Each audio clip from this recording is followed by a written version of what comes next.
bayi di dalam kandungan itu sudah mengerti situasi. Kalau dia sudah mengerti situasi, berarti dia sudah memiliki perasaan. Kalau dia sudah memiliki perasaan, berarti dia bisa terluka di dalam perasaannya. Pelayanan ini di mana kita meminta Roh Kudus untuk menolong kita menyelesaikan masalah-masalah yang ada pada waktu saya dan saudara ada di dalam kandungan ibu kita. Sejak saya dan saudara ada di dalam kandungan ibu kita, dan kita sudah sadar akan lingkungan, maka kita dipengaruhi oleh pengalaman-pengalaman apa yang terjadi. Jadi kalau kita sering nyanyikan lagu-lagu pujian di rumah, dia sudah bisa meresponi. Kalau kita sering nyanyikan lagu Iwan Fals, juga dia kan meresponi.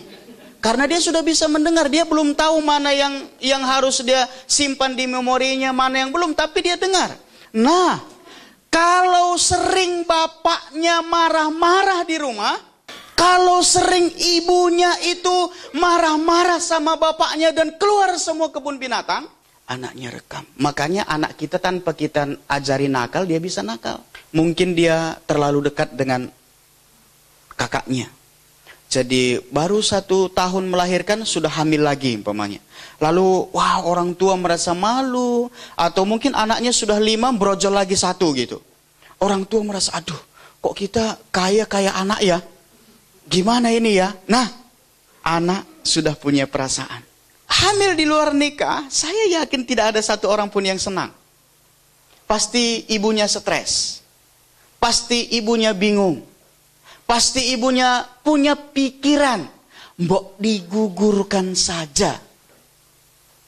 Ataupun dia mati-matian nuntut pacarnya. Yuk mas, yuk nikah ayo mas. Aku tambah lama tambah besar nih perut mas. Aku malu, ini kerjaan kita berdua mas. Ayo dong tanggung jawab. Anak di dalam kandungan sudah merasakan itu. Nggak tahu apakah kita ada seperti itu, saudara. Ini maksudnya bukan sesuatu yang memalukan. Karena kita sendiri tidak bersalah dalam hal itu. Tapi kalau orang tua kita dulu sebelum dia menikah sudah mengandung kita, itu bukan salah kita. Tapi kita trauma di situ. Dia mendengar semua informasi. Kemarin dulu ada loh di satu tempat itu yang waktu dia melahirkan itu kepala bayinya putus. Padahal dia mau melahirkan nih. Waduh, di Solo beberapa kali terjadi kan? Atau kakinya yang sungsang, lahir sungsang itu kemudian ditarik-tarik sama dokternya, copot. Wah, dia kemudian, wah gimana ini? Aku melahirkan gimana? Atau dia berpikir, jangan-jangan nanti bayiku cacat ya. Jangan-jangan nanti bayiku begini.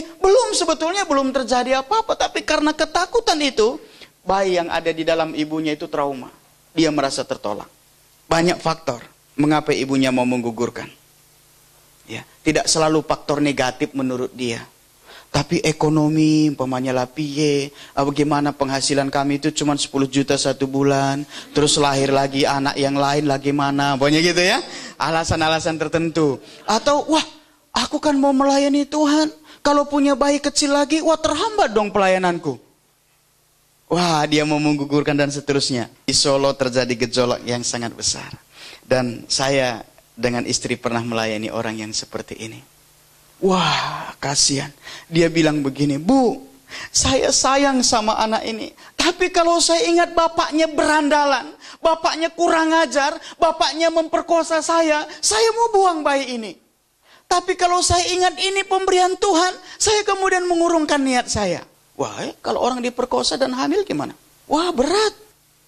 Begini, contohnya begini. Kita sudah coba pemutusan garis keturunan. Kita sudah tuntun orang itu untuk pengakuan dosa-dosanya.